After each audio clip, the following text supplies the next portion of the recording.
Renuka sugar एक महीने से गिरे जा रहा है। जब से हमने इसको कवर किया था तब से उसने तेज़ी पकड़ी थी एंड देन फिर गिराने चालू हो गया। और हमने बताया था कि जितना लो लेवल पे मिल रहा है खरीद लो, बिकॉज स्टॉक बहुत अच्छा है। और कुछ गलतियां भी है इसके अंदर, ऐसे भी है कि ओके कई सारी चीज़ें ख़राब भी है, बट मार्केट कैप के हिसाब से टॉप पर बैठा है, थर्ड रैंक करता है मार्केट कैप के हिसाब से। बलराम चीनी के बाद, EID पारी के बाद श्री रेणुका शुगर आता है। तो आप समझ सकते हो कि मार्केट कैप कितना बड़ा है। बट स्टॉक ने जो हमें सेल्स ग्रोथ दिखाई है वो -38% है, और उसी की वजह से उनका ऑपरेटिंग प्रॉफिट भी कम आ गया। और नेट प्रॉफिट तो आप पूछो ही मत, ये 250 करोड़ के नुकसान में आया।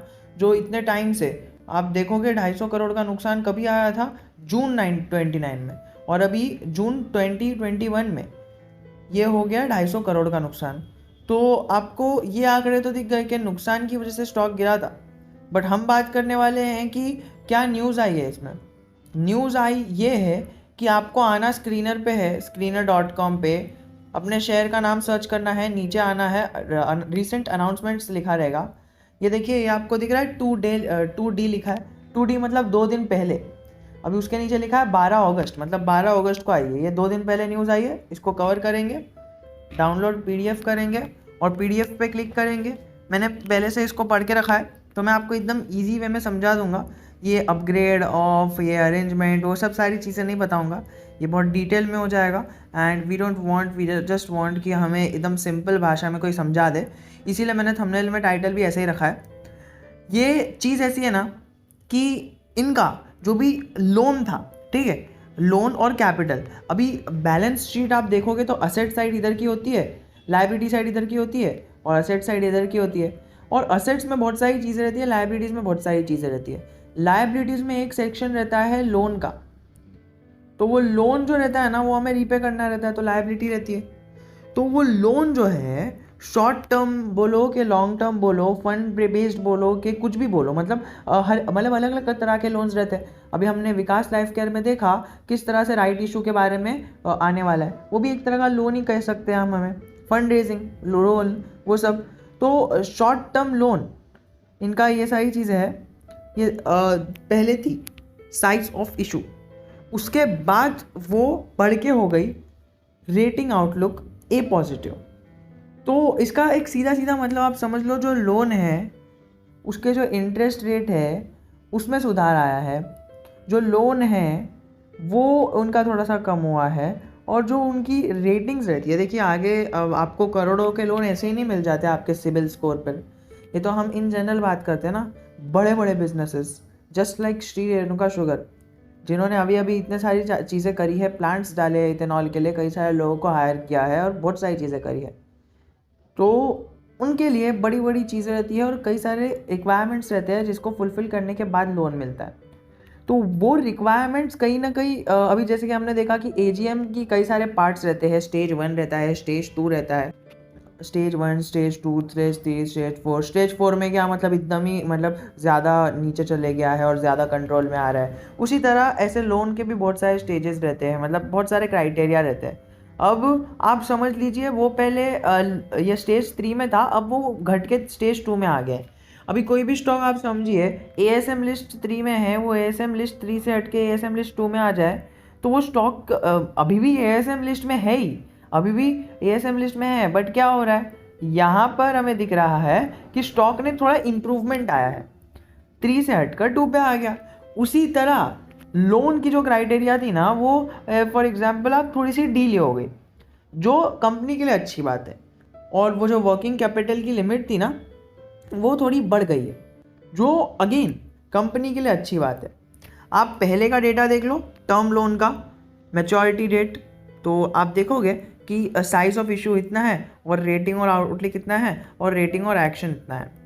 तो आपको एकदम देखने से ही समझ जाएगा, बट थोड़ा सा यहाँ पर माइंड गेम करना पड़ेगा तो समझ जाएगा कि ऐसा ऐसा है। तो कंपनी के लिए अच्छी बात है।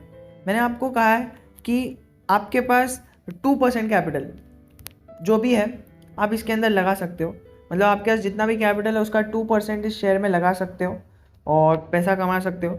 मैंने हमेशा से कहा है पेनी स्टॉक्स में आप उतना ही लगाइए जितना आपके कैपिटल का 2% गेन है, मिड कैप में 5% लगाइए और लार्ज कैप पे तो आपको पता ही है कितना लगाना चाहिए। तो ये हो गया हमारा पेनी शेयर। दूसरी हो गई मिड कैप की क्राइटेरिया फुलफिल नहीं होती है, मिड कैप 10 के ऊपर आता है, ये तो 5000 करोड़ का मार्केट कैप है, बट स्टिल अपने सेक्टर का सबसे मतलब तीसरे नंबर पर मार्केट कैप है इसका। तो आपको जो गिरावटें देखने मिल रही है तो आप उसको एक एवरेज कर सकते हो या फिर आप इसके अंदर लॉन्ग टर्म के लिए बने रह सकते हो। बिकॉज हमने अभी देखा था 15 अगस्त के स्पीच में कई सारी चीज़ें इथेनॉल से रिलेटेड क्लैरिफाई हुई हमें, और उसका वीडियो भी हमने डाल दिया था। खैर हम वो कभी अगले बाद में चर्चा करेंगे। बात कर रहे हैं इथेनॉल से रिलेटेड इतनी सारी चीज़ें कंफर्म हो चुकी है और आने वाला फ्यूचर इतना है, तो इसीलिए इस स्टॉक में इन्वेस्ट करना चाहिए। अब मैं ये नहीं कह रहा कि आपने ये वीडियो देख लिया, मैंने आपको थोड़ा मोटिवेशन दे दिया तो आप बाय कर लीजिए। बिकॉज ये जो आपको 1 साल से बुल रन दिखाया ना मार्केट में, अभी वो बुल रन जा रहा है और अभी बेरिश मोमेंट आ रहा है, और वो हर एक स्टॉक में हो रहा है, क्योंकि आपको स्मॉल कैप और मिड कैप का ब्लड बात पता ही है। अब क्या होगा ना, देखिए 2 चीज़ें रहती है, एक तो बिगिनर रहता है जिसके पास पैसा रहता है, और एक एक्सपीरियंस्ड रहता है जिसके पास पैसा नहीं रहता है। तो जब बुल रन आता है ना, ठीक है, बुल रन जो आया था मार्केट में बहुत अच्छे खासे हर एक स्टॉक भाग गया, फिर बुल रन जब भी चले जाता है ना, तो ये पैसा जो है ये एक्सपीरियंस वाले के पास चले जाता है, और एक्सपीरियंस जो है वो पैसे वाले के पास आ जाता है। मतलब when the bull run ends, the money वाला person gets experience and the experienced person will get money. तो ये खेल होता है। ये टॉप पर भी आने चालू हो गया था ना, मैंने आपको वीडियो बना बना के सूचित किया था। मतलब मैं अपनी बड़ाई नहीं कर रहा, लेकिन मैंने आपको हमेशा से सूचित किया है। और अगर आप फिनग्रो की ऑडियंस हो, कोर ऑडियंस हो, तो आपको पता ही होगा कि जब भी हमें 100% का प्रॉफिट हो रहा है, हमें सबसे पहले अपना कैपिटल सेव करना है और हमारा जो प्रॉफिट है उसको छोड़ देना है। फिर वो प्रॉफिट ऐसा नीचे चले जाए, ज़ीरो हो जाए, हमें कुछ फ़र्क नहीं पड़ता है, हमारा कैपिटल सेव हो गया। हमारा कैपिटल किसी और स्टॉक में लग जाएगा एंड वो हमारे पोर्टफोलियो का हेज करने का काम करेगा। मैं कह रहा हूँ ना, कई सारे बिगनर्स का यही तकलीफ रहती है कि सर मेरे पास कैपिटल सिर्फ 2000 का ही है, तो उसमें तो रिलायंस का सिर्फ एक ही शेयर आएगा, तो मैं उससे अच्छा ये फॉर एग्जांपल मैं ये ले लेता हूँ, 20 रुपये का है श्री रेणुका शुगर, मेरे पास 200 शेयर आ जाएंगे, 100 शेयर आ जाएंगे। तो बिना एनालिसिस किए आप ऐसे छोटे और मिड कैप स्टॉक्स में मत जाना। आपको अगर एनालिसिस देखनी है, कुछ भी डाउट है तो मुझे पूछ लेना, मैं आपको बता दूंगा, बट एनालिसिस आपको खुद करनी पड़ेगी। उसके अंदर कुछ डाउट आएगा, आई am always just a comment away from you, but आपको अगर कुछ भी एक्सपीरियंस नहीं है, समझ में नहीं आता है, तो आप यहाँ पर अपना मैक्सिमम कैपिटल रिलायंस, TCS जैसी बड़ी बड़ी लार्ज कैप स्टॉक्स में लगा सकते हो, और अपना 2% कैपिटल रख सकते हो पेनी स्टॉक्स के लिए, और तुम पेनी स्टॉक्स में इन्वेस्ट करके यू कैन गेट एक्सपीरियंस।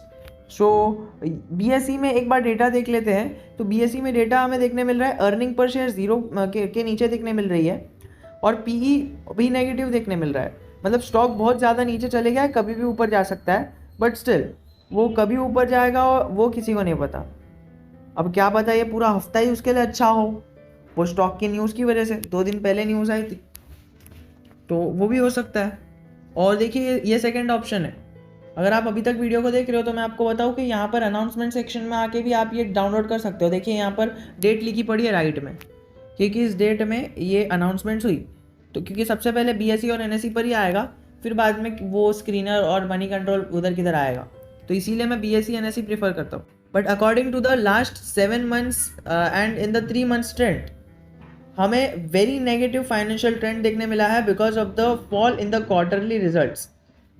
अब वो fall in the quarterly results है ना, हमें कम तो देखने मिला, बट परसेंटेज चेंज हम देखेंगे तो परसेंटेज चेंज हमें ज़्यादा देखने नहीं मिल रहा है। जो फेस वैल्यू के हिसाब से सेल्स हुई है ना, वो रेणुका शुगर की कम दिख रही है और बजाज हिंद की ज़्यादा दिख रही है। लेकिन ये जो ज़्यादा है उसको छोड़ दीजिए, आप प्रॉफिट आफ्टर टैक्स है ना, तो प्रॉफिट आफ्टर टैक्स ज़्यादा नुकसान में क्यों आया पता है सेल्स का? ओनली बिकॉज उन्होंने एक्सपेंस बहुत कर लिया, और एक्सपेंस में क्या किया आपको पता ही है, 4 प्लांट्स डाले। अब क्या 4 प्लांट्स डालना क्या सस्ता काम है क्या? नहीं, महंगा काम है। तो उसी वजह से एक्सपेंसेस आए, and that is why the stock result went down. तो आशा करता हूँ आपको ये खेल समझ में आ गया कि रिज़ल्ट ख़राब इसीलिए नहीं आया कि स्टॉक ख़राब है, रिज़ल्ट ख़राब इसीलिए आया बिकॉज ये स्टॉक ऐसा है ना कि उसने इन्वेस्टमेंट किया था और इन्वेस्टमेंट के लिए लगता है एक्सपेंस, और वो एक्सपेंस सेक्शन में उनका चले गया। देखिए index S&P BSE small cap में लिस्टेड है, तो ये एक अच्छी खबर है स्टॉक के लिए। तो आशा करता हूँ आपको वीडियो से कुछ ना कुछ सीखने मिला होगा। If you have any doubts I am always just a comment away from you. By concluding the video मैं ये कहना चाहूँगा कि आपने ऊपर के लेवल पे बाय किया है, अगर बाय चांस आप फिनग्रो की ऑडियंस नहीं हो और आपने ऊपर के लेवल पे बाय किया है तो आप होल्ड ही कीजिए। स्टॉक बहुत अच्छा है, आपको लॉन्ग टर्म में अच्छा मुनाफा बना के दे देगा। क्योंकि देखिए सेल करने से कुछ नहीं होगा और बाय करने से बहुत कुछ होगा। अगर आपको ऐसा लग रहा है, बहुत अच्छी फीलिंग आ रही है कि आगे जाके ये बहुत ज़्यादा ऊपर जाएगा, तो आप एवरेज आउट भी कर सकते हो, बट ये ध्यान रखना कि वो अपने पूरे कैपिटल का 2% से ज़्यादा ना हो। तो यही सीख थी, अगर आपने ऊपर के लेवल से बाय करके रखा है तो मत सेल करना, बिकॉज इसमें आप ही का लॉस होगा और बहुत ज़्यादा लॉस होगा। क्योंकि जो एक महीने से हमें ट्रेंड दिख रहा है वो बहुत ज़्यादा ही नेगेटिव दिख रहा है। 35% का लॉस होने का कुछ बड़ी मतलब छोटी बात नहीं है, बहुत बड़ी बात है। 35% बहुत ज़्यादा हो जाता है। तो इसी के साथ वीडियो को एंड करते हुए कहना चाहूँगा कि अगर आपके पास 2% से ज़्यादा होल्डिंग है तो अगले स्टॉक में ट्राई करना, किसी पेनी स्टॉक या फिर स्मॉल कैप स्टॉक में, मिड कैप स्टॉक में, कि 2% से ज़्यादा किसी भी स्टॉक में इन्वेस्ट मत करना, भले ही वो 2 रुपये क्यों ना हो, बट उतना ही इन्वेस्ट करना। तो आशा करता हूँ आपको वीडियो पसंद आया होगा। जय हिंद, जय भारत।